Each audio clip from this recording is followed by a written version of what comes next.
ressemble. Il est le Dieu de gloire, élevé dans les cieux. Personne n'est comme lui. Personne n'est comme lui. Personne n'est comme lui. Personne n'est comme lui. Personne n'est comme lui. Personne n'est comme lui. Personne n'est comme lui. Voici il vient.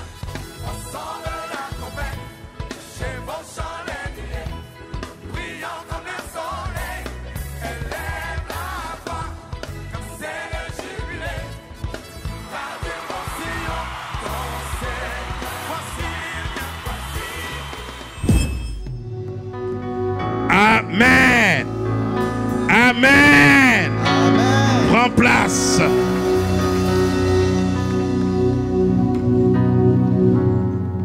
Laisse-le venir à moi et il saura qu'il y a un prophète en Israël. Qu'il y a un prophète en Israël. Laisse-le venir à moi et il saura qu'il y a un prophète en Israël. Il faut que le peuple des nations sache qu'il y a une église de Jésus sur la terre. Et il faut que le peuple des nations sache qu'il y a des serviteurs de Dieu sur la terre. Il faut que le monde sache que quelque part, il y a un prophète de Dieu. Un homme distingué. Ce qu'il dit arrive. Ce qu'il annonce accomplit.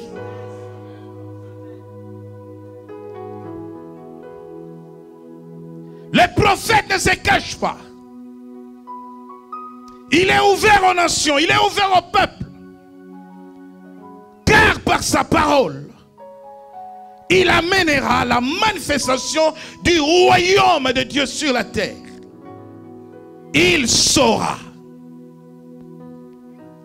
qu'il y a un prophète en Israël. Dis à celui qui est à tes côtés, tu sauras qu'il y a un prophète en Israël.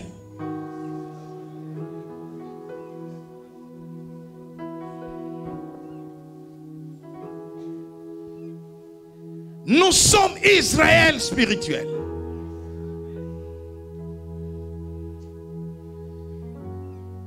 J'ai le symbole d'Israël sur moi.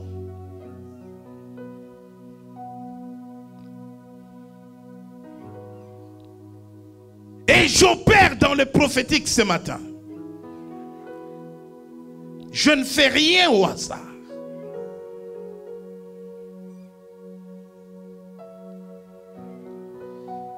Ce symbole d'Israël voudrait tout simplement t'amener à comprendre que tu n'es pas n'importe où. Tu es en Israël. Je parle d'Israël spirituel. Je ne parle pas du pays d'Israël. Mais je parle du peuple d'Israël, le peuple de Dieu. Ne confondez jamais le pays d'avec le peuple. Dieu a fait de peuple. Dieu a établi des peuples. Les hommes ont fait des pays.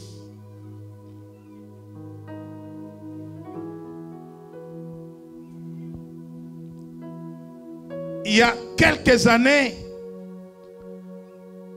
on parlait de la République islamique du Soudan.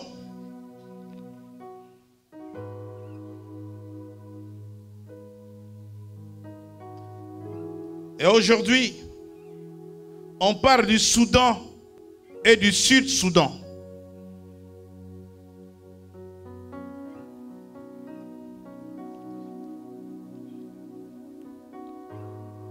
Les hommes peuvent faire des pays, mais Dieu fait les peuples. Les hommes vont tracer des frontières pour faire des pays, mais Dieu fait des peuples. Aucun homme n'a fait le peuple. Bien-aimés, dans le livre de 2 Rois au chapitre 5, et c'est de ces chapitres que nous tirons les thèmes de ce message. Il saura qu'il y a un prophète en Israël. Si tu es dans la fatalité ce matin, si tu es au mur, si ta situation n'a pas d'issue, si tu vis une fatalité, les hommes ne peuvent rien faire pour toi. Le monde ne peut rien faire pour toi. Je suis venu t'annoncer qu'il y a un homme, il y a un prophète qui est capable de faire quelque chose. Si le monde ne peut pas te guérir, il y a un homme qui te dit, viens à moi et tu sauras qu'il y a un prophète en Israël.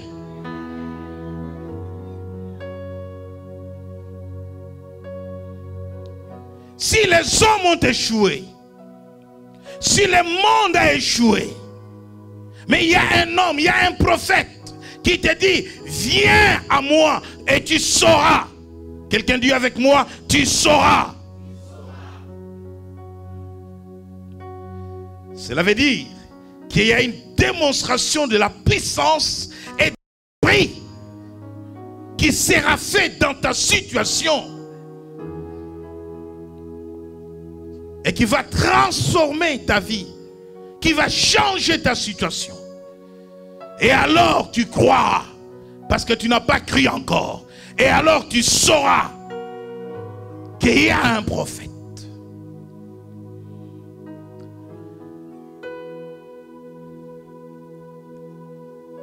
Nous lisons la parole de Dieu dans le livre de 2 Rois au chapitre 5.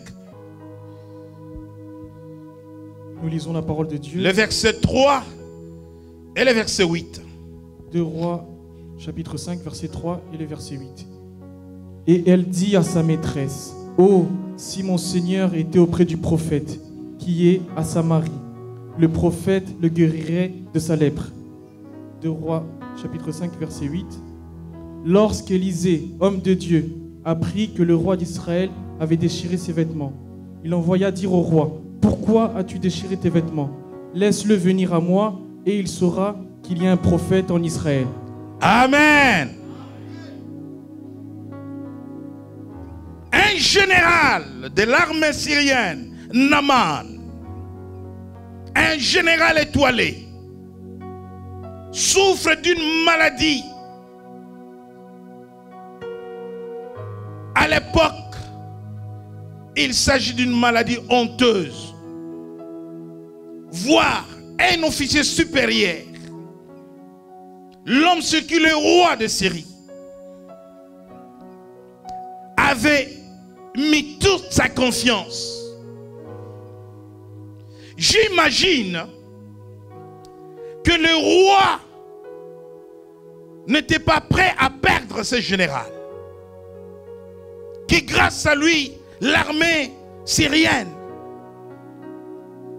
gagnait des batailles. Grâce à lui, cette armée était redoutable. Voilà qu'il tombe malade. Quelle maladie? Une maladie à l'époque incurable. La lèpre. Et les lépreux devraient être exclus de la société, mis en quarantaine, hors de la ville. Et c'est là dans toutes les traditions des pays.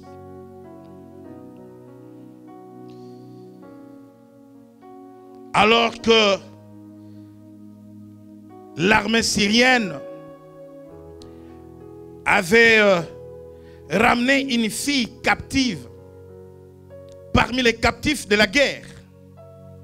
Et cette fille juive travaillait comme domestique pour la femme du général Naaman. Et certainement que dans la maison du général, il y avait de la tristesse. Cette fille entend parler de la maladie du général. Et elle dit à sa maîtresse,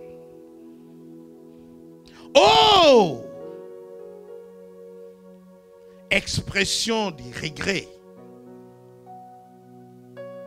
Oh, elle exprime un regret profond.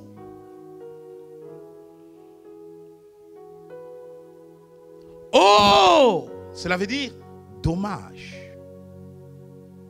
Si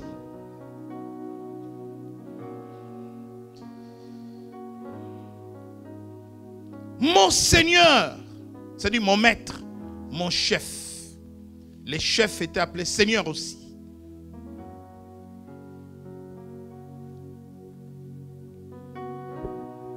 était auprès du prophète qui est à Samarie. Le prophète les guérirait de sa lèpre. Bien-aimé dans le Seigneur, partout où tu vas, en tant que chrétien, en tant qu'église, en tant qu'enfant de Dieu, tu trouveras des personnes dans des situations de fatalité, des personnes condamnées à mort par la maladie, des personnes sans espérance, parce que la médecine ne peut rien, parce que la science ne peut rien, parce que le monde ne peut rien. Peux-tu avoir la compassion pour ces personnes?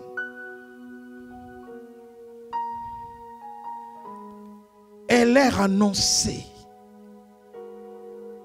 le grand prophète. Il dit, oh, si tu étais auprès du prophète, il te guérirait de ton cancer, il te guérirait du sida, il te délivrerait de la possession démoniaque, il te délivrerait de la sorcellerie, il te délivrerait de l'occultisme, il sortirait ta famille des liens de malédiction si tu étais auprès du prophète. Peux-tu porter ce témoignage à ton lieu de travail? Que cette personne soit chrétien ou pas, Naaman n'est pas chrétien ici.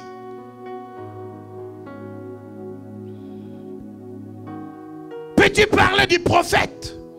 Peux-tu parler de l'église? Peux-tu parler de l'homme de Dieu?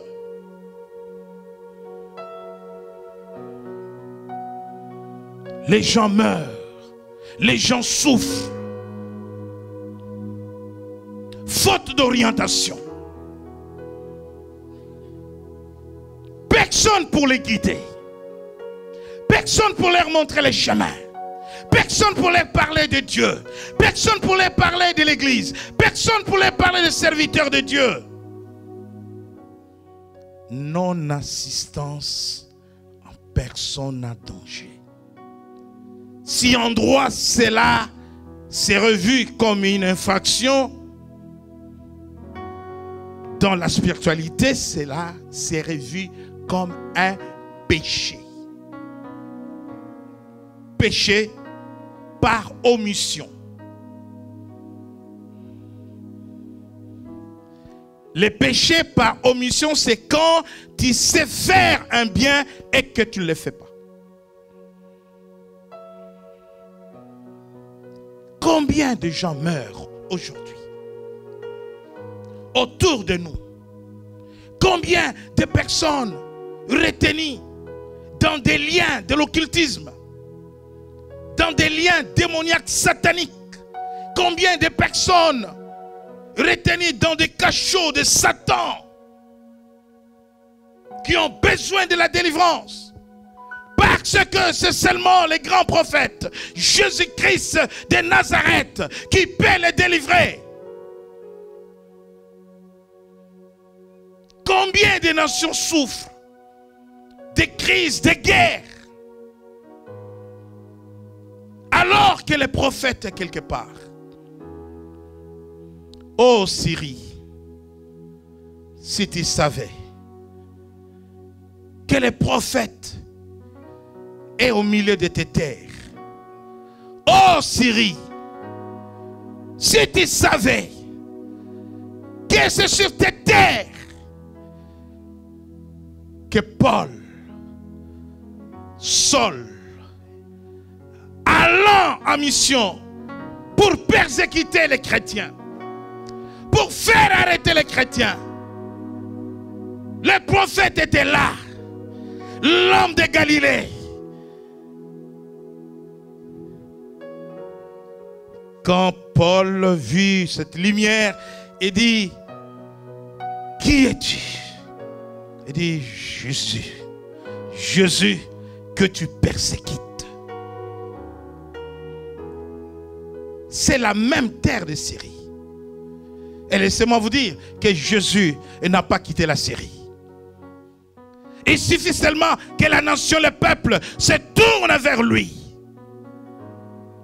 Il arrête la guerre. Il amène la paix. Partout où le peuple souffre, Jésus est là. Mais il attend seulement que le peuple ait la révélation et que le peuple se tourne vers lui pour qu'il restaure le peuple, qu'il restaure les nations, qu'il ramène l'ordre là où il y a le désordre. Bien-aimés, nous avons pour vocation d'aller dire au peuple qu'il y a une solution quelque part. Nous avons pour vocation, partout où les situations sont fatales, de dire au peuple qu'il n'y a pas de fatalité dans la maladie, car Jésus-Christ est le même hier, aujourd'hui et éternellement. Il s'appelle Jéhovah Rapha, l'Éternel qui guérit. Il guérit les malades. Et il guérit toute maladie. Cette fille juive domestique va sauver la vie d'un grand général qui est en train de voir sa chair périr avec la lèpre. Et le général va aller voir le roi. Ô roi, voilà ce que j'apprends. Et le roi dit, je vais te recommander auprès du roi d'Israël. Et le roi fait une recommandation auprès du roi d'Israël. Mais là encore, Naaman ne va pas frapper à la bonne porte.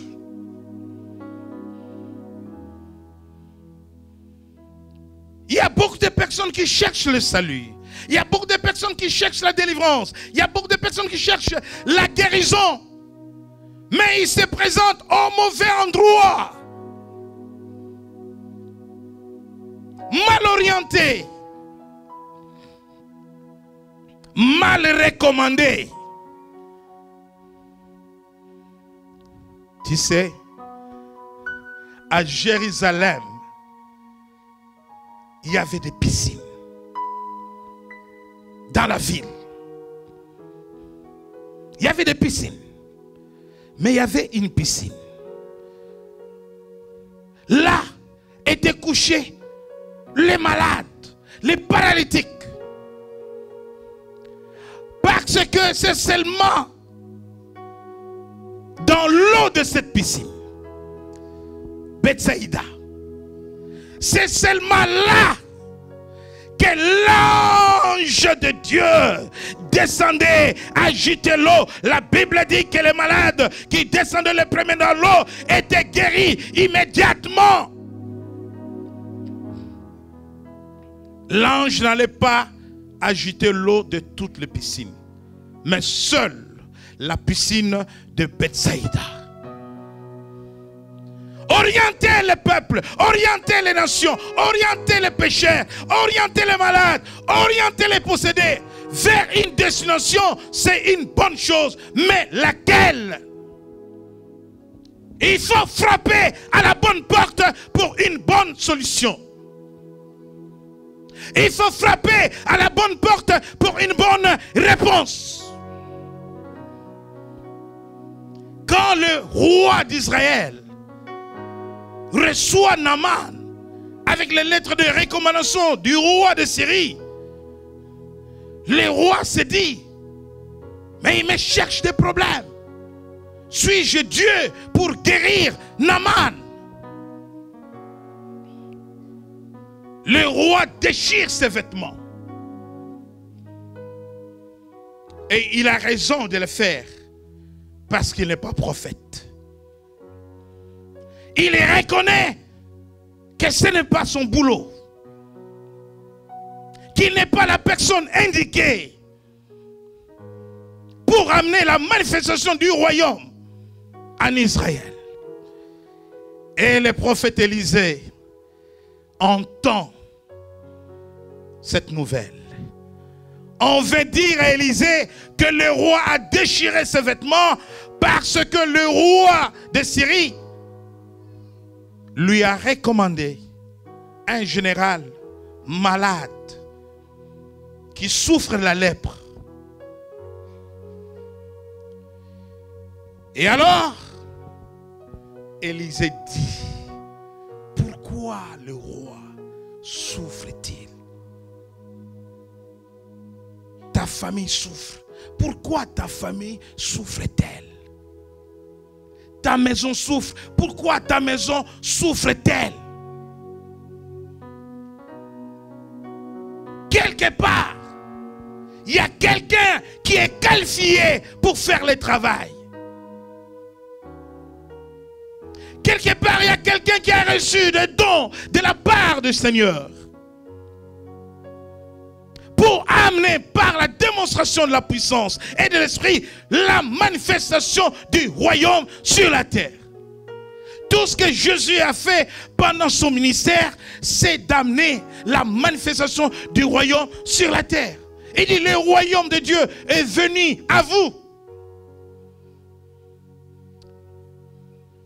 Voilà pourquoi, au nom de Canaan, il peut dire, remplissez ces récipients d'eau.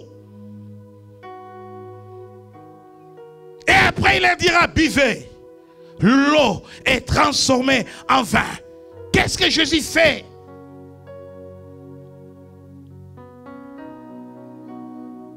Il fait la démonstration de la puissance et de l'esprit. Car le royaume de Dieu ne consiste pas dans le boire et le manger, mais la puissance et la justice de Dieu.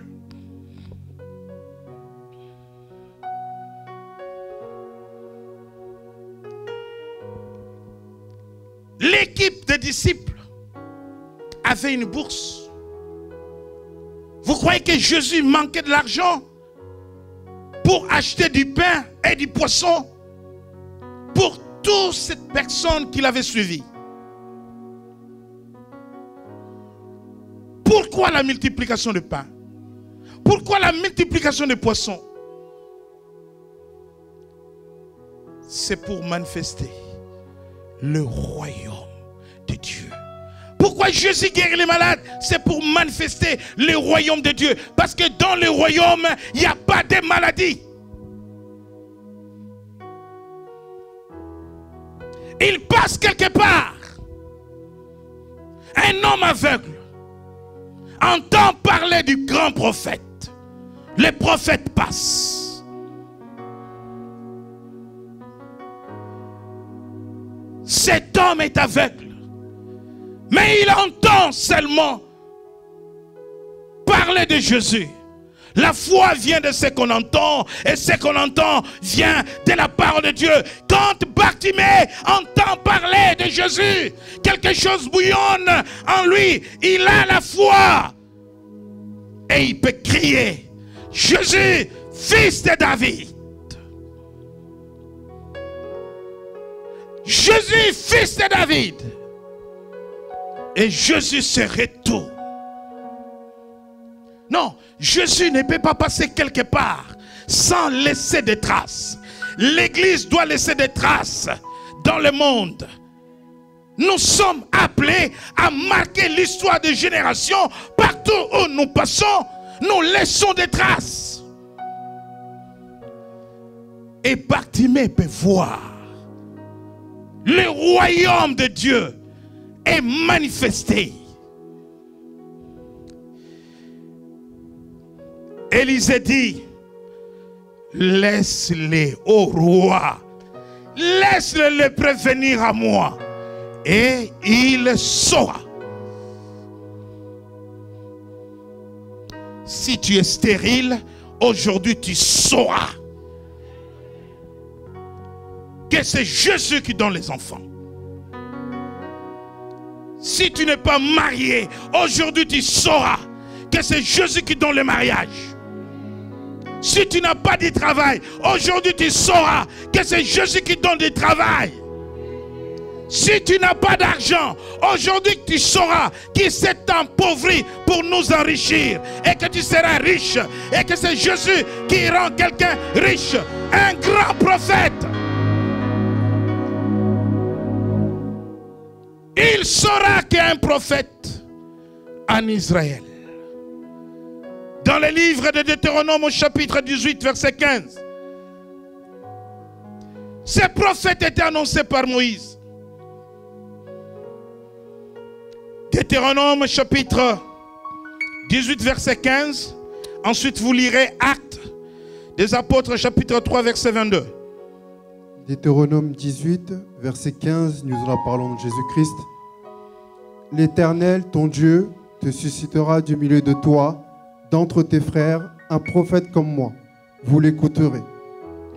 Il suscitera du milieu de tes frères un prophète comme moi. Vous l'écouterez. C'est Moïse qui parle. Le prophète que Moïse annonce ici, ce n'est autre que Jésus-Christ. Un prophète comme moi, vous l'écouterez. Dans Actes au chapitre 3, verset 22. Actes chapitre 3, verset 22, je lis la parole au nom de Jésus. Moïse a dit à nos pères, le Seigneur votre Dieu vous suscitera d'entre vos frères un prophète comme moi. Vous l'écouterez dans tout ce qu'il vous dira. Et quiconque n'écoutera pas ce prophète sera exterminé du milieu du peuple. Merci. Pierre rappelle au peuple la promesse, l'annonce de la venue de ce prophète qui est Dieu. La Bible dit dans l'Épître aux Hébreux que dans une maison, il y a des serviteurs et des fils. Moïse était aussi prophète, mais Jésus est plus grand que Moïse. Jésus a plus de gloire que Moïse. Parce qu'il est l'alpha et l'oméga des prophètes. Il est le prophète des prophètes. L'esprit de la prophétie, dit la Bible dans l'Apocalypse, c'est le témoignage de Jésus-Christ. Et dans l'Épître aux Hébreux, il est dit que dans une maison, il y a des serviteurs et il y a des fils.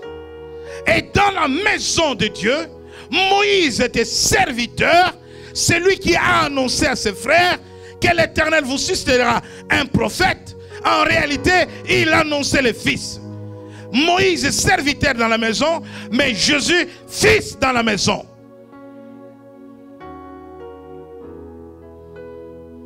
dans l'ordre de la lignée et de l'héritage spirituel, ils ne sont pas au même niveau. Voilà, quand on parle de la lignée des sacrificateurs, lui, il est le plus grand de tous les sacrificateurs. Parce que les sacrificateurs étaient choisis pour un temps. Ils exerçaient dans le sacerdoce, ils mouraient et ils étaient succédés. Mais Jésus a exercé dans un sacerdoce qui n'était pas construit de mains des hommes, mais de Dieu lui-même. Et lui n'a jamais été succédé jusqu'à ce jour.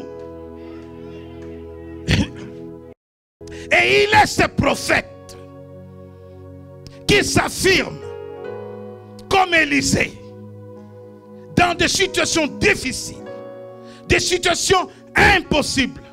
Il dit, venez à moi, vous tous qui êtes chargés, je vous donnerai du repos. Imaginez-vous, parmi les personnes qui sont chargées, il y a des malades, il y a des pauvres, il y a des meurtriers, il y a des pécheurs, il y a des méchants, il y a des mauvais, il y a des démonisés. Toutes ces personnes chargées, il dit, venez. Il s'affirme. Appelle un médecin pour prendre rendez-vous. Il te dira, je ne peux pas te prendre aujourd'hui parce que j'ai trop de rendez-vous. Rendez-vous dans un mois. Écris à la préfecture pour un rendez-vous. Rendez-vous dans 3 mois. Mais Jésus prend tout. Il prend tout le monde. En même temps, au même moment. Imaginez-vous que nous sommes plus de 7 milliards sur la terre. Et Jésus peut nous prendre tous au même moment. En même temps, nous décharger, nous guérir, nous bénir, nous libérer des chaînes de Satan.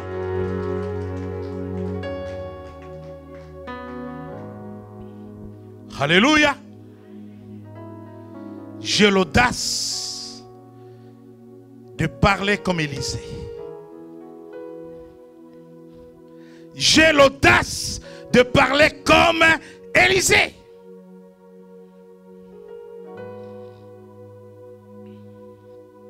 Nous allons présenter un bébé.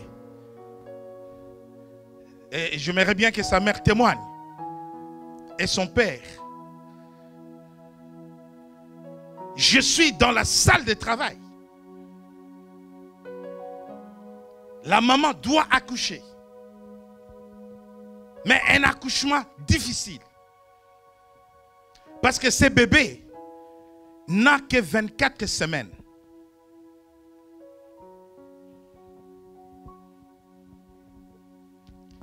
L'histoire du miracle de cet enfant est très profonde. Voilà pourquoi la destinée, le message de cette année, la destinée, c'est un message à prendre au sérieux.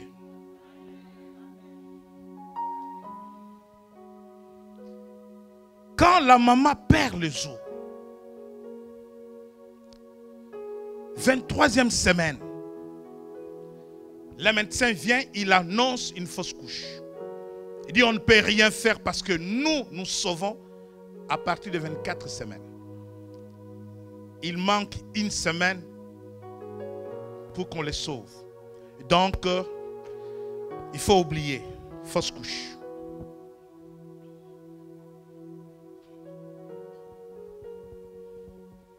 Quand j'arrive à la maternité, la maman me dit, va voir le médecin. Je dis non. Moi, je ne viens pas pour le médecin, je viens pour toi. Je viens pour le bébé. Alléluia. Bien-aimé dans le Seigneur. J'ai posé la question à la maman. Qu'est-ce qu'ils ont dit? Ils ont dit, il faut 24 semaines. Et elle, parce que c'est une fille, il lui manque combien? 1 semaine. Ok. La maman a perdu les os. Un enfant vit comme un poisson dans l'eau. Quand tu sors le poisson de l'eau, il meurt. un bébé, les médecins sont là. Si la maman perd les os, le bébé meurt. Je dis, Seigneur,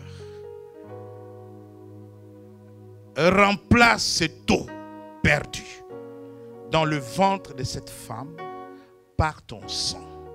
Et maintenant, je déclare, il ne sortira pas jusqu'à ces 24 semaines.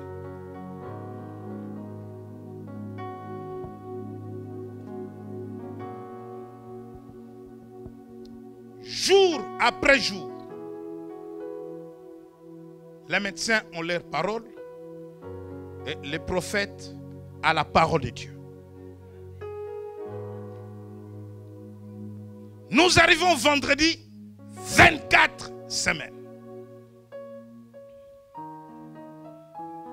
Oui, 24 semaines, mais nous, il n'y a pas de mais. Bien-aimé dans le Seigneur, je suis dans la salle de travail. La maman et le papa.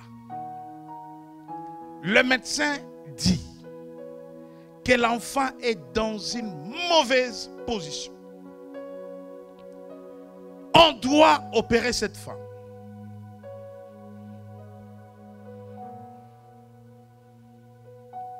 Bien-aimé, il faut avoir la foi. Il faut avoir l'audace. Devant le médecin qui te dit que si on n'opère pas, cette femme peut mourir. Et que tu dises on n'opère pas. Le papa me regarde, moi je regarde Jésus. Quand le peuple au bord de la mer Rouge criait à Moïse, Moïse, regarde l'armée de Pharaon, regarde la mer. Moïse ne regarde pas le peuple, Moïse regarde l'Éternel.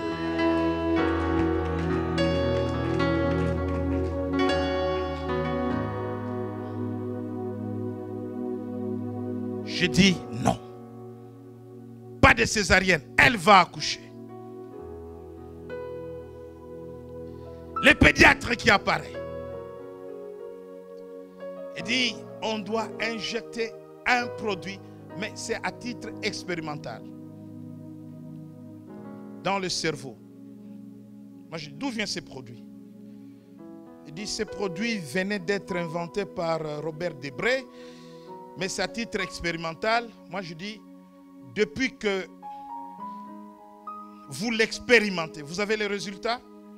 Le pédiatre me dit, on aura le résultat dans 3 ans. On ne sait pas quelles sont les conséquences. Je pose une deuxième question. Combien de femmes ont déjà été injectées? Dit, si on injecte elle, ça sera la 3e. Je dis non. Il dit, si vous dites non, le papa doit signer ce document. Je dis au papa, signe. Et le frère Pamouké signe. Non, je préfère que la maman parle. Bien-aimé dans le Seigneur. Une semaine sans eau. La petite change de position. Quand je viens, on me dit, elle est dans telle position, une position délicate. Moi, je dis non, elle fait du sport.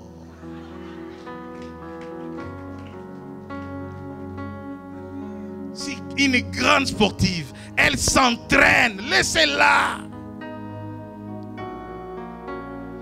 Le destin de Dieu. La destinée. Les médecins ont dit, fausse couche. Pourquoi cherchez-vous parmi les morts celui qui est vivant?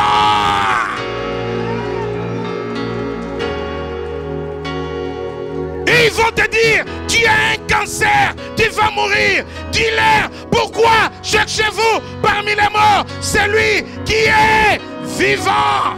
Tu ne mourras pas. Refuse la mort maintenant.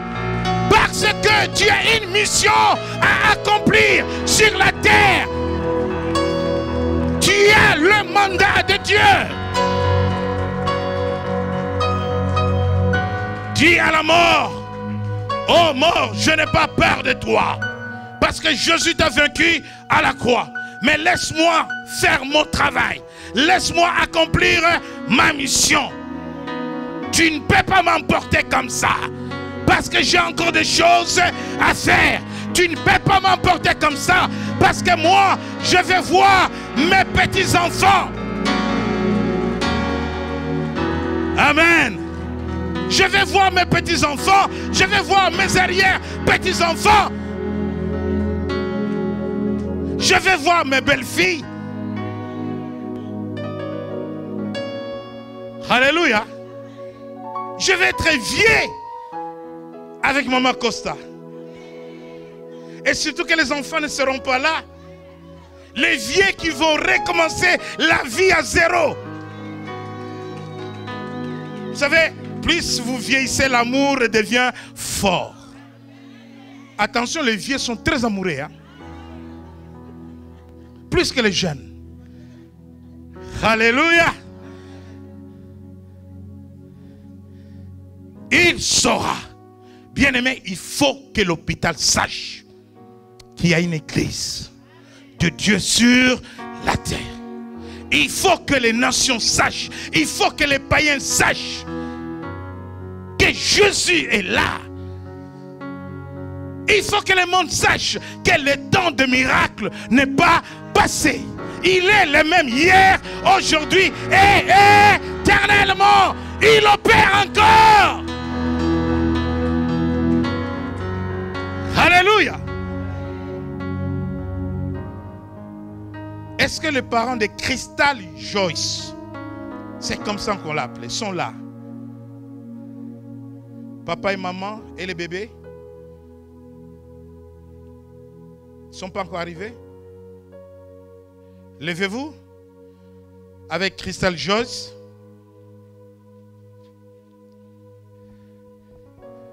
Toute la famille qui vous a accompagné est là? Ok. Venez avec Crystal Joyce.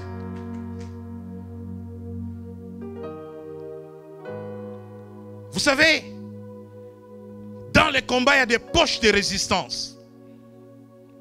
Quand nous sommes allés sortir les bébés à l'hôpital avec Maman Bishop, les bébés étaient encore assistés avec l'oxygène. Mais nous avions compris que le diable était en train de nous décourager. Parce que nous voulions qu'ils sortent de la maternité sans oxygène.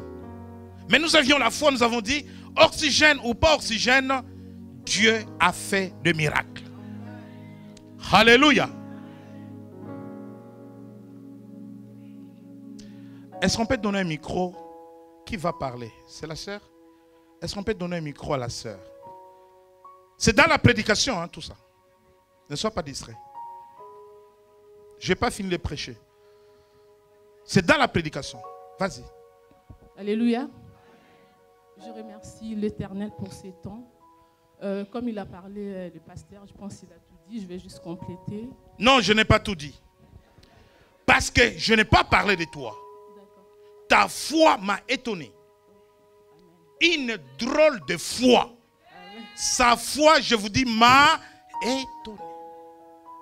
Tu parles même du jour où on avait tout débranché.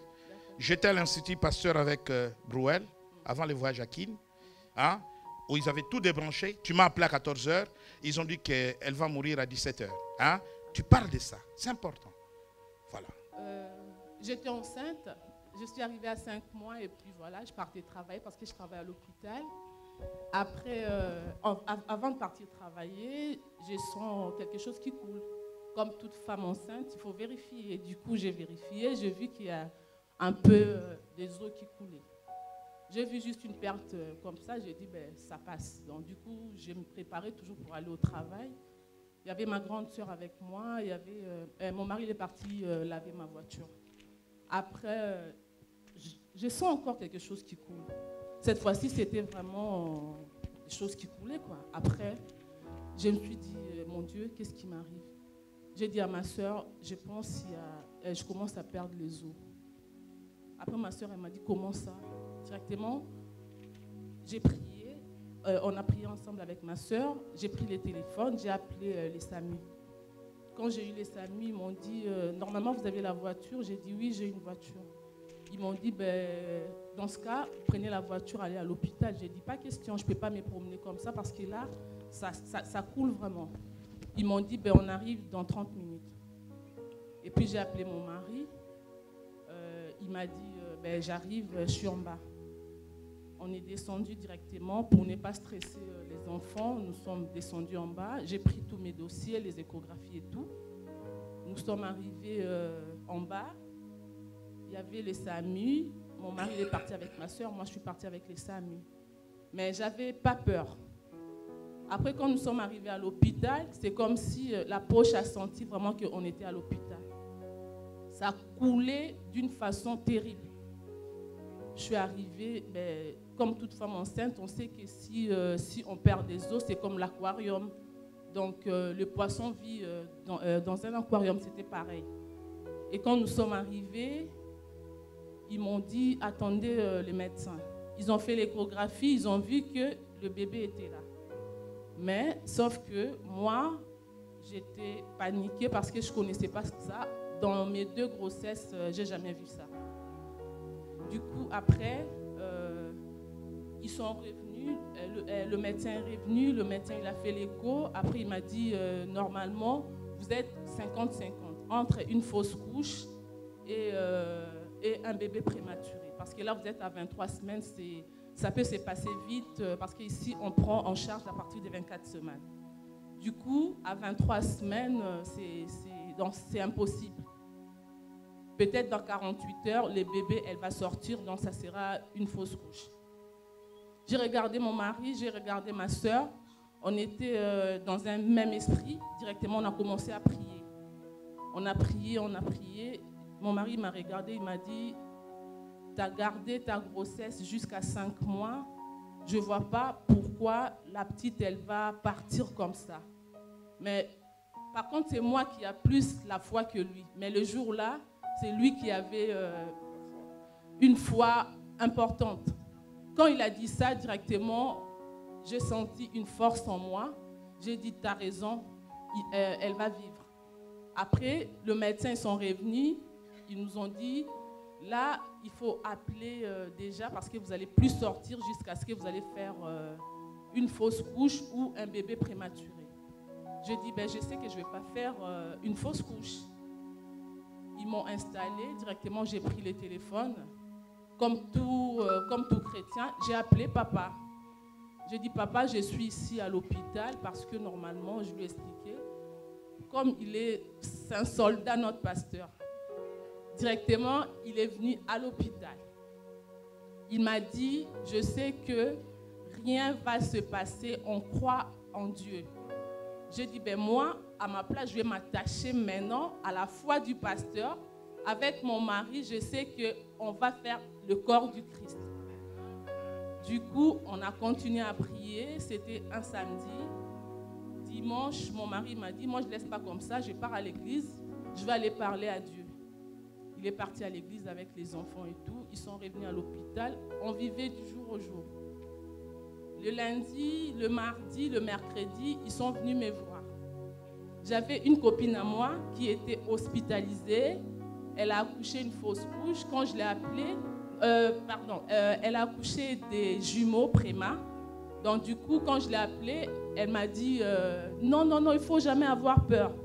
Il y a son mari qui m'a dit non, dès qu'ils te disent quelque chose, il faut tout de suite refuser. J'ai dit au pasteur, il m'a dit il faut dire non parce que les médecins sont stressants. Le pasteur, il venait tout le temps, c'est comme s'il partait au travail. Il était tout le temps avec nous à l'hôpital. Maman qui m'appelait tout le temps pour me fortifier. Du coup, le mercredi, ils sont arrivés. Ils m'ont dit, on viendra vous voir demain, jeudi. le jeudi, ils sont arrivés. Ils m'ont dit, normalement, on attend jusqu'à samedi. Ça sera le 24 semaines. C'est là qu'on pourra dire que le bébé est viable.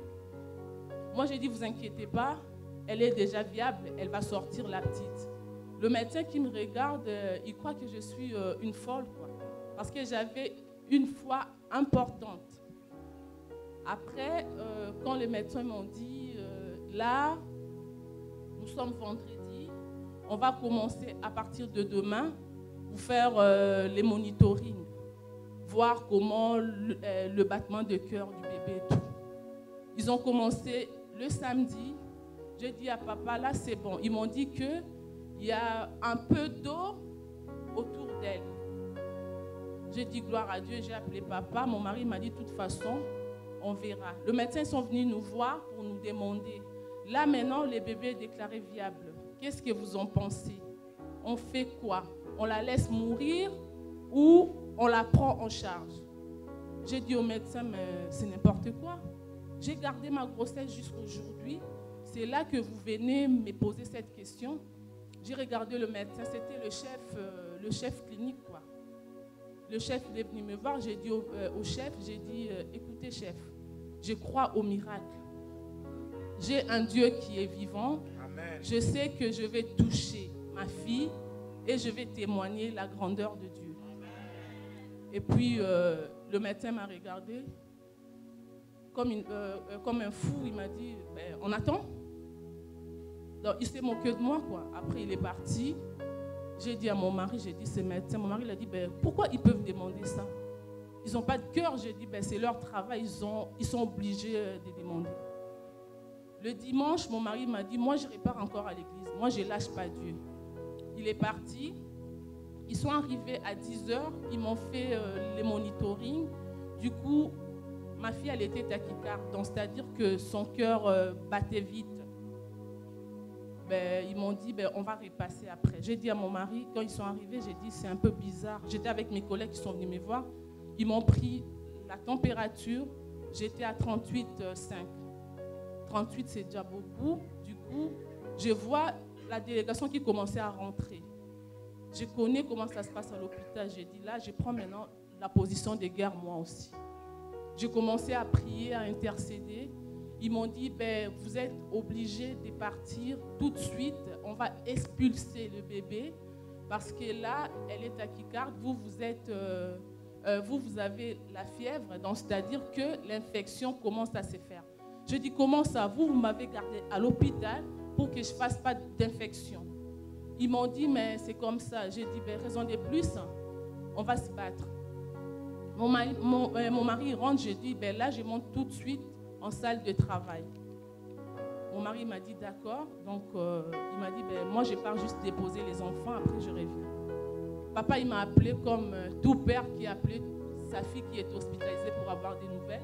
Je lui ai dit, papa, là, la guerre commence. Il m'a dit, comment ça? J'ai dit, ils vont me faire sortir les bébés parce que là, j'ai la fièvre et puis les bébés, elle est tachycarde. Papa, il a lâché tout ce qu'il avait comme service à l'église. Vous savez qu'il a rendez-vous tous les dimanches à 15h. Il reçoit, donc du coup, il a annulé. Comme un militaire, il est venu à l'hôpital. Mon mari m'a dit, je te jure, j'ai vu le pasteur comment il courait dans le parking, comme s'il partait se battre.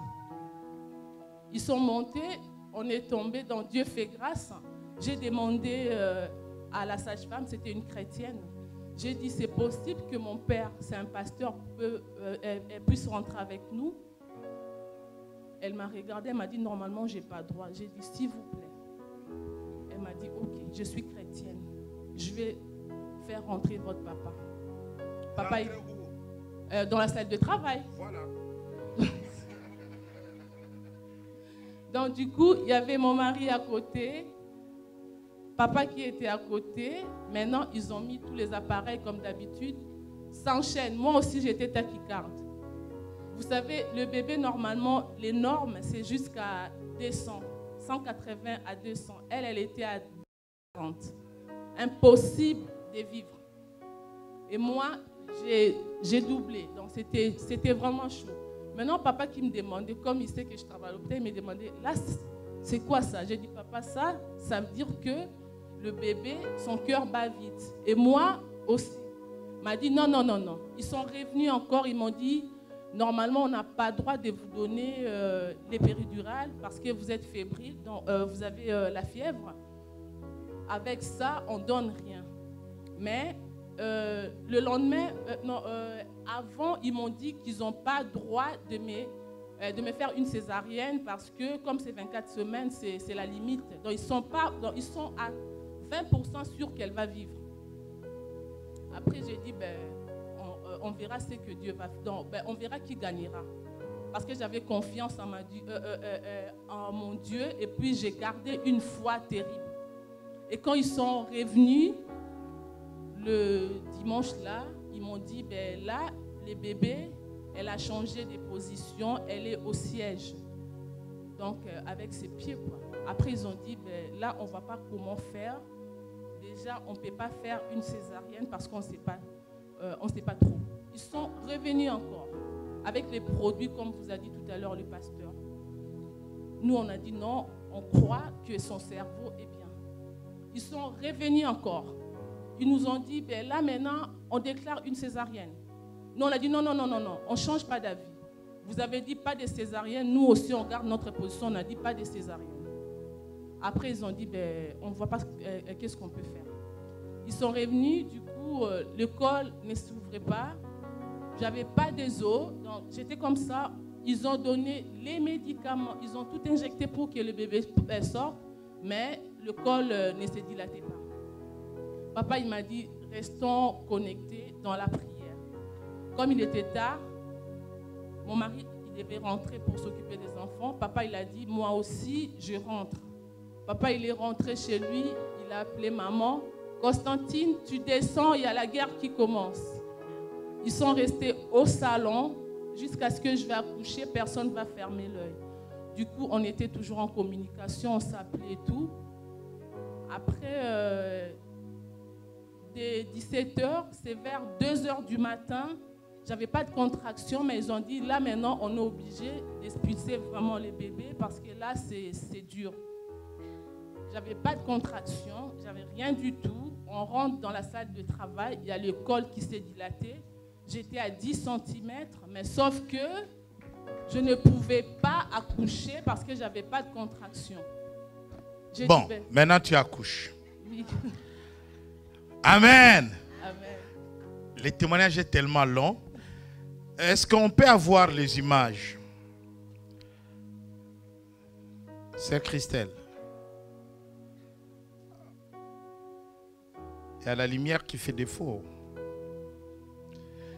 Là, c'est la naissance. Vous voyez tous ces appareils.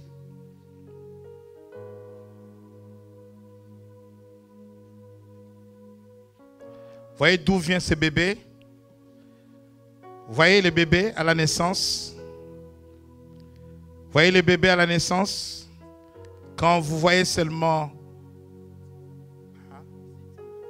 700 grammes, hein? 700 grammes. Oh oui. 700 grammes. Je ne dis pas kilos, grammes. Vous voyez d'où vient le bébé? Amen. Maintenant, parle-nous seulement du vendredi fatal, où on avait tout débranché. Puis, après quelques temps, on est arrivé, le bébé était normal. Après, ils ont dit, là, le bébé n'est pas bien, on ne peut rien faire, on va tout débrancher, on va la laisser partir. J'étais dehors, je voyais le médecin qui courait dans la chambre. Quand je suis venue, ils me disent comme ça. Il y avait frère Jean-Jacques qui était à côté, il m'a vu directement, j'étais agenouillée devant les médecins, je commençais à prier, j'ai levé les mains et le médecin qui est venu m'a dit, viens, va lui parler. Là, tout était débranché. J'ai dit, je crois au miracle. Je sais qu'on a un Dieu et tu vas vivre. La petite, elle m'a regardée, elle a souri. Je n'ai rien dit. Après, j'ai appelé papa. Vers 14h, papa, il m'a dit, moi, je suis en train de prier. Rien ne va se passer. Le lendemain, je suis arrivée. Ils l'ont tout remis. Alléluia. Vous voyez, ce témoignage, il est tellement long. Mais il est important de comprendre que dans tout cela, c'est Jésus. C'est Jésus qui a fait que cet enfant soit là, aujourd'hui, dans sa maison. Alléluia. Crystal Joyce. Je vais inviter le pasteur Christian. Nous allons présenter l'enfant au Seigneur.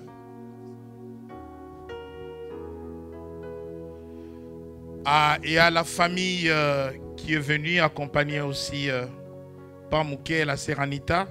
La famille est arrivée, elle est là. Nous allons demander à la famille de se lever, nous voulons vous accueillir. Levez-vous là où vous êtes. Toute la famille qui est venue. Voyez, c'est une fête de l'église, mais c'est aussi une fête de toute la famille.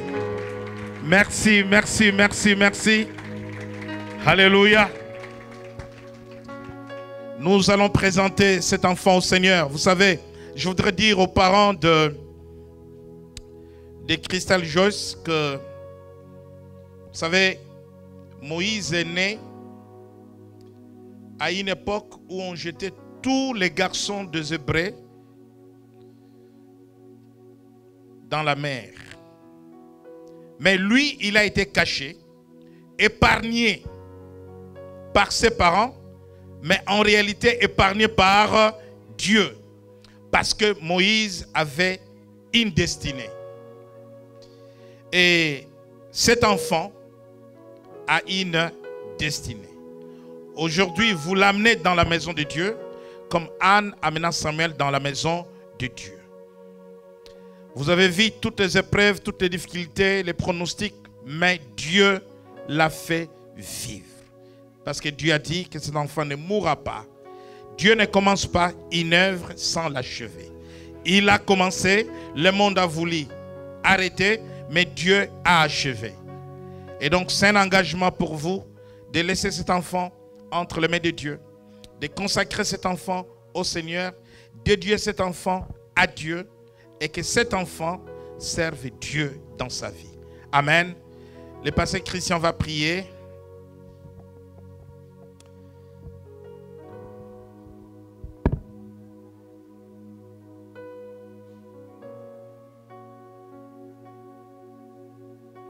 Prions le Seigneur, inclinons nos têtes et prions ensemble.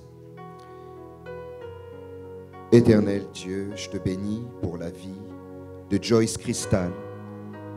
Seigneur, je te bénis pour la naissance de cet enfant et pour le miracle que tu as accompli dans sa vie.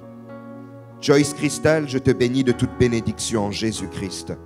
Toi qui as déjoué les pronostics des hommes, toi dont la vie est un signe que notre Dieu est vivant, toi dont la vie est un signe que notre Dieu fait encore des miracles.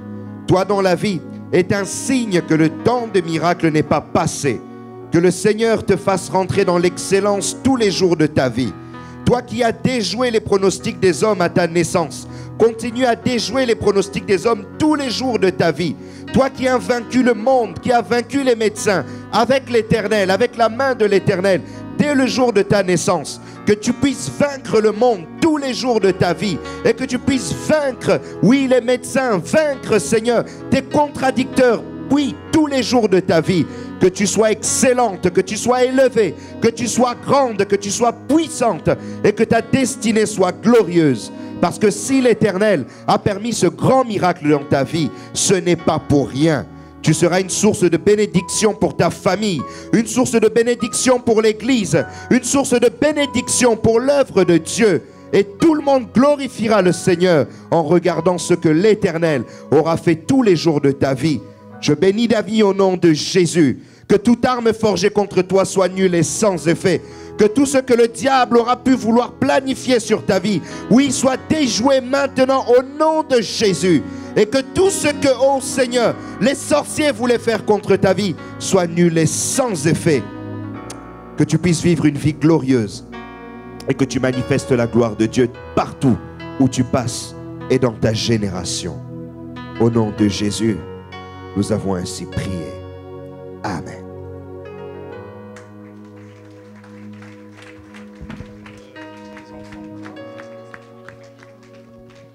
Nous allons demander aux frères et à la sœur de Crystal Joyce d'apporter aussi leur action de grâce. Les frères et la sœur étaient aussi tout le temps à l'hôpital avec nous. Nous acclamons le Seigneur pour leur soutien. Merci. Amen. Il y a 15 ans, j'étais appelé dans un hôpital. Je me rappelle, c'était un vendredi. Une femme était là et son bébé avait un problème de croissance. Nous sommes vendredi et lundi, l'enfant doit être expulsé. Pour une grossesse de 7 mois, mais le bébé valait 3 mois. J'ai demandé à cette femme d'avoir la foi en Dieu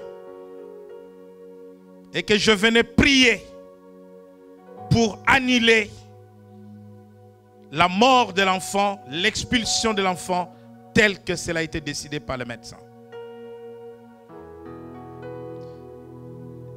J'ai invoqué le nom du Seigneur. J'ai touché chaque partie du corps de l'enfant. J'ai libéré la croissance de son corps. Et je suis parti de l'hôpital. Les jours J, le lundi, 24 heures plus tard, la femme va passer un dernier examen avant l'expulsion du bébé. Et là, les médecins vont se rendre compte qu'en moins de 48 heures, l'enfant s'est développé. Bien-aimés, ce sont des choses vues, vécues. Voilà pourquoi je peux dire à quelqu'un, viens et vois. Voilà pourquoi je peux dire à quelqu'un, viens et tu sauras qu'il y a un prophète en Israël. Voilà pourquoi je peux dire à quelqu'un, viens avec ton cancer. Parce que le feu de la guérison va le désumer. Voilà pourquoi je peux dire à quelqu'un, viens avec les fibromes, avec les kystes. Parce que le feu de la guérison va les désumer. Voilà pourquoi je peux dire à quelqu'un, viens avec ton infirmité. Car je te dirai, au nom de Jésus, lève-toi et marche. Tu te lèveras et tu marcheras. Je crois en la puissance et la guérison de Jésus. Je crois que Jésus opère. Et quand je parle, j'opère dans le surnaturel. Pendant que je parle, si tu es dans cette situation, crois seulement qu'il est capable de faire, capable de te guérir, capable de changer ta situation. Parce qu'il y a un prophète. Il y a un prophète. Il y a un prophète. Il y a un prophète. Le monde doit le savoir.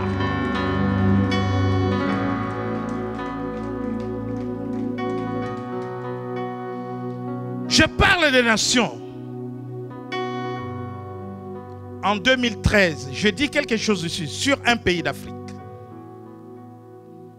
Une chose, je dis que ce pays va connaître une zone de turbulence. Je ne vais pas répéter le nom du pays parce que vous l'avez entendu. En 2013, ici, je dis une zone de turbulence de 5 ans.